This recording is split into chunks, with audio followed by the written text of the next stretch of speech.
Konnichiwa.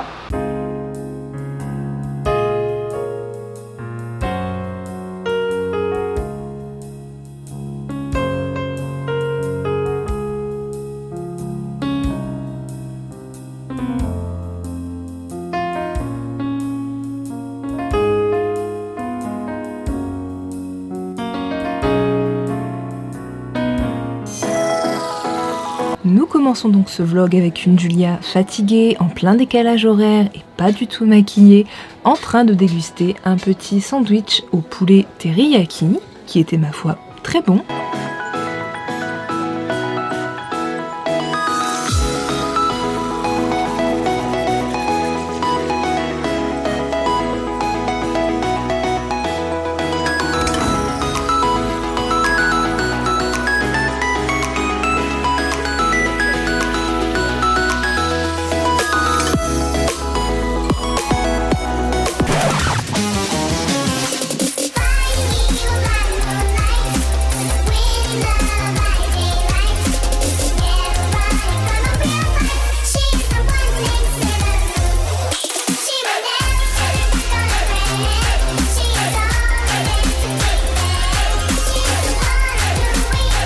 En étant au centre commercial La Forêt de Harajuku, j'ai été obligée de passer par l'iconique boutique de Sailor Moon, mon premier manga, le manga qui a fait toute mon enfance, et je me suis acheté un petit souvenir parce que c'était un peu cher.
Ce que je déguste ici, c'est un curry japonais qui n'a complètement rien à voir avec le nôtre. C'est une sauce brune un peu épicée avec du riz.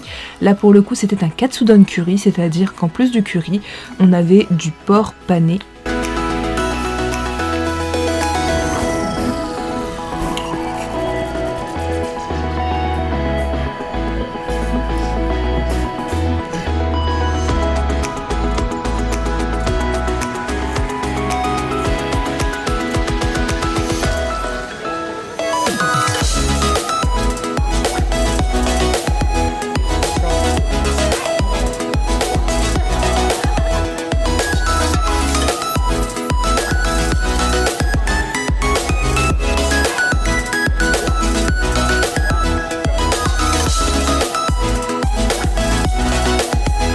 Ce que vous voyez ici, c'est le quartier de Ginza. C'est un quartier commerçant avec des boutiques de luxe.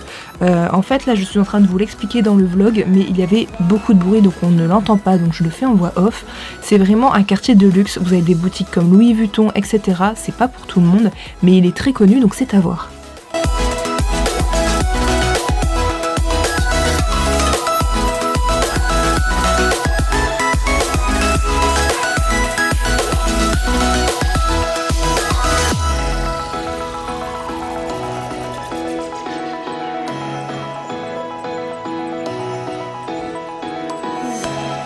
Alors voilà donc le palais impérial qui est donc à Tokyo, c'est donc le palais de l'empereur forcément. Les touristes ou les personnes qui habitent au Japon n'ont pas le droit d'y entrer, il n'y a que les personnalités importantes qui ont le droit, comme par exemple notre président Macron. Les autres bien sûr n'ont pas le droit d'y entrer, ce qui semble logique.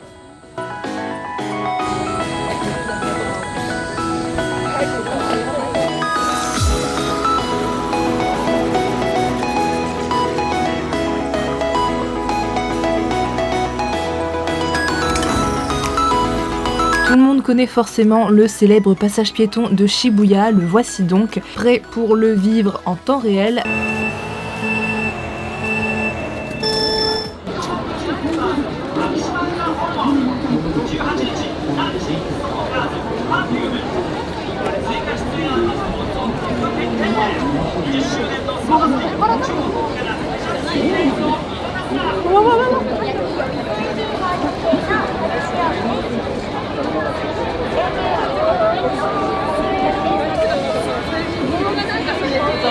Excuse-moi.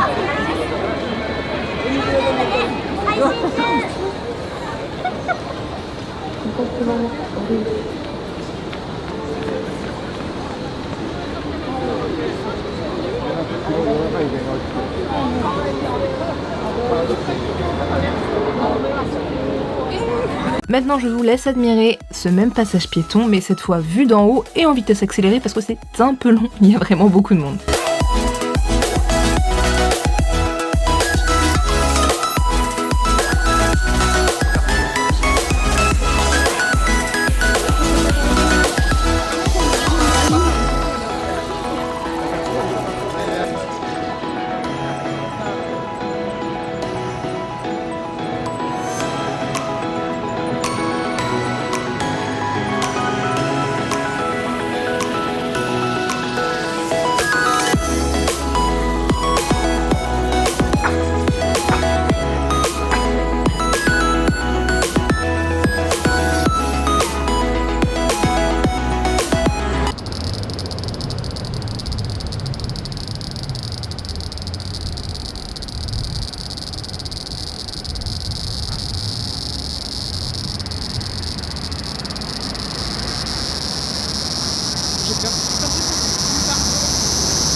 Dans chaque pays où je vais au Starbucks. Ici, j'avais pris un Frappuccino S'mores qui était très bon.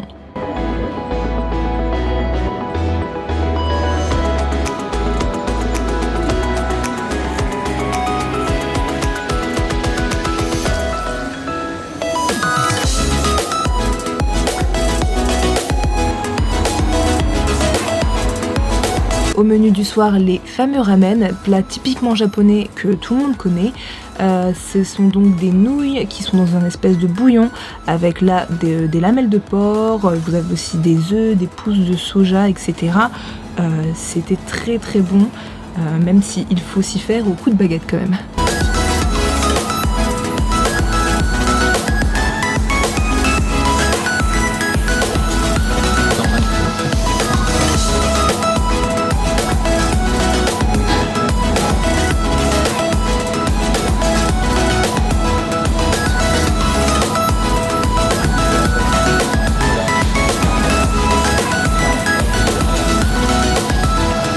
Avant de réexplorer encore Tokyo, petit passage un peu plus difficile, on va dire, à Hiroshima. Comme ça, ce sera fait et ensuite on repart dans la bonne humeur. Ici, vous avez donc des images d'après la bombe à Hiroshima. Nous sommes donc dans le musée dédié à la bombe d'Hiroshima.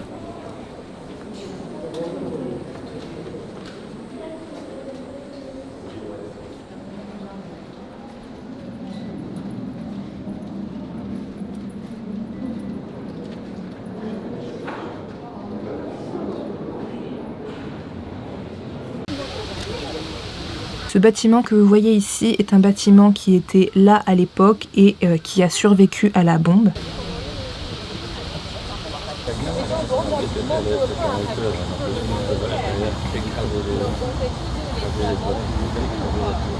Ça écrase, ça lève pas.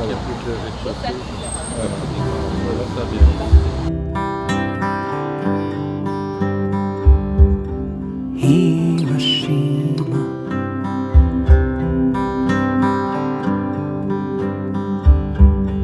Hiroshima.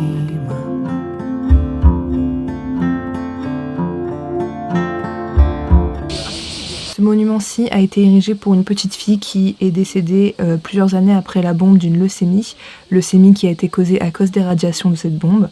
Donc il est là pour lui rendre hommage et beaucoup de classes d'enfants ou de collégiens, etc. viennent lui rendre hommage.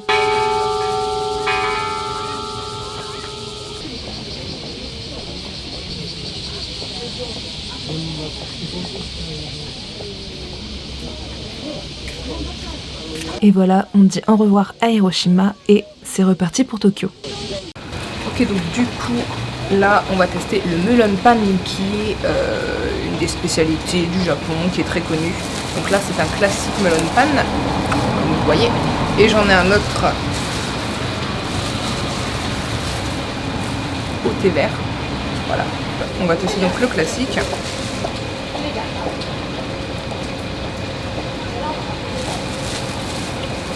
On va faire avec que de la pâte est bonne.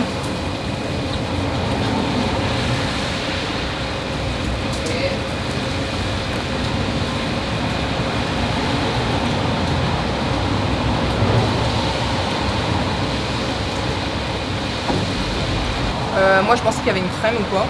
Je vous le mettrai là en information si en fait il est censé avoir une crème ou quoi, ou si vous faites comme ça. Mais dans tous les cas c'est bon, ça a le goût de brioche aussi, c'est pas mal.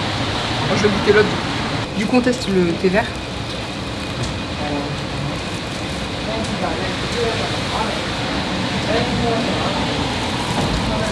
Donc c'est au thé matcha.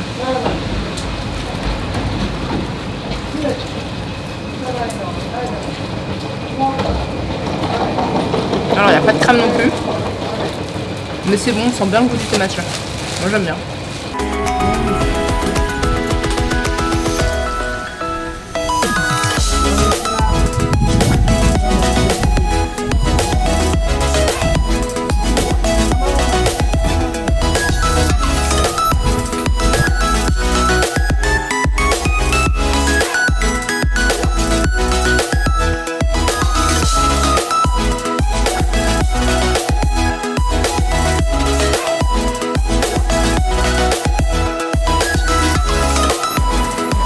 Welcome to Takeshi Tadori Street, une rue commerciale, surtout pour les jeunes. Vous avez plein de trucs un peu branchés, on va dire.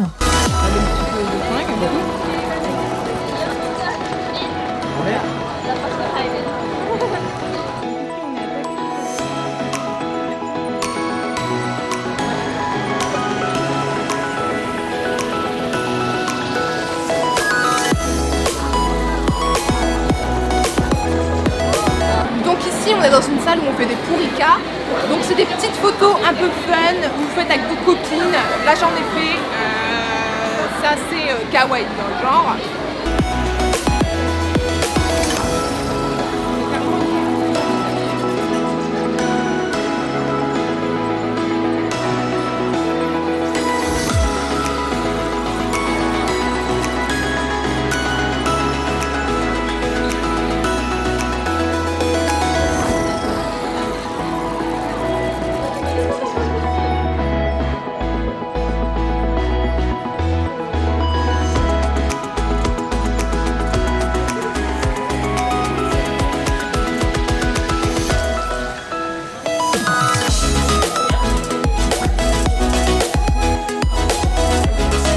Et là, grand moment de joie pour moi, pour une petite pause pancakes. J'avais donc pris un soda, je ne sais plus ce que c'était un soda Tropical Cream avec une boule de glace sur le dessus. Ils aiment bien faire ça là-bas avec des fluffy pancakes. Ce sont les pancakes japonais qui sont énormes, très moelleux, vraiment délicieux avec des fruits rouges. C'était une perfection.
Akihabara est donc un quartier aussi très célèbre, c'est le quartier manga, jeux vidéo, et c'est vraiment impressionnant à voir.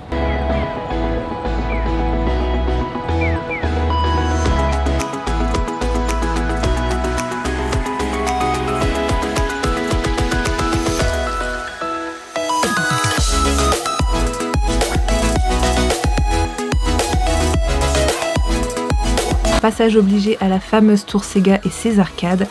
Je vais un peu me taire et je vous laisse avec la musique d'ambiance pour vraiment vous rendre compte de ce que c'est d'être dans les arcades Sega.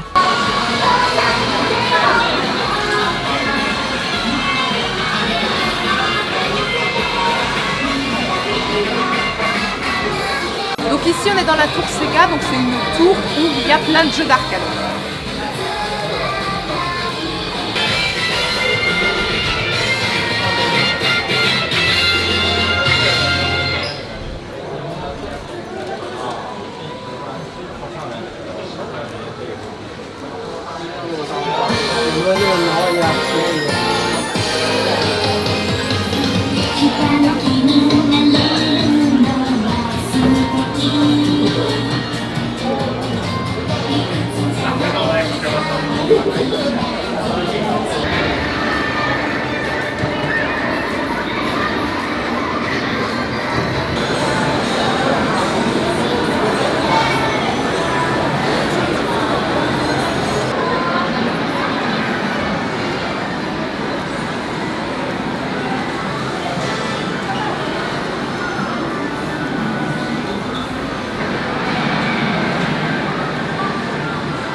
Voilà donc un exemple de boutique qu'on peut trouver à Akihabara. Ce sont des petites boutiques très étroites avec plein de choses partout, c'est assez drôle à voir.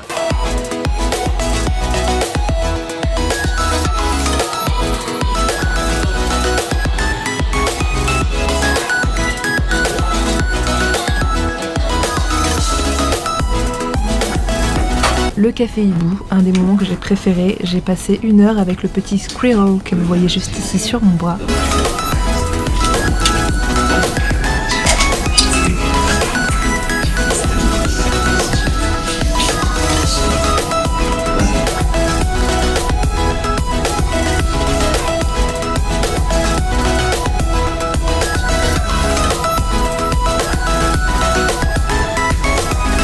Comme on n'avait pas vraiment le droit de filmer, je vous laisse quelques photos quand même pour admirer la beauté de ce petit hibou. Maintenant direction le Maid Café et son éclairage pourri.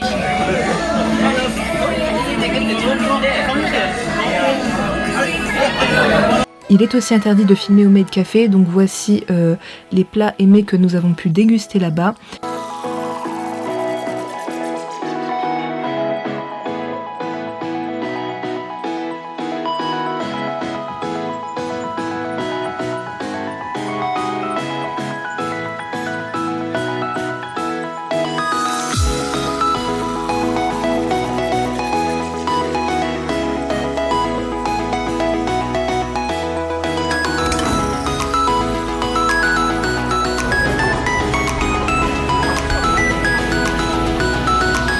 Et c'est sur ces images de Akihabara by Night que ce premier vlog se termine. A très bientôt pour la suite des aventures japonaises. Bisous!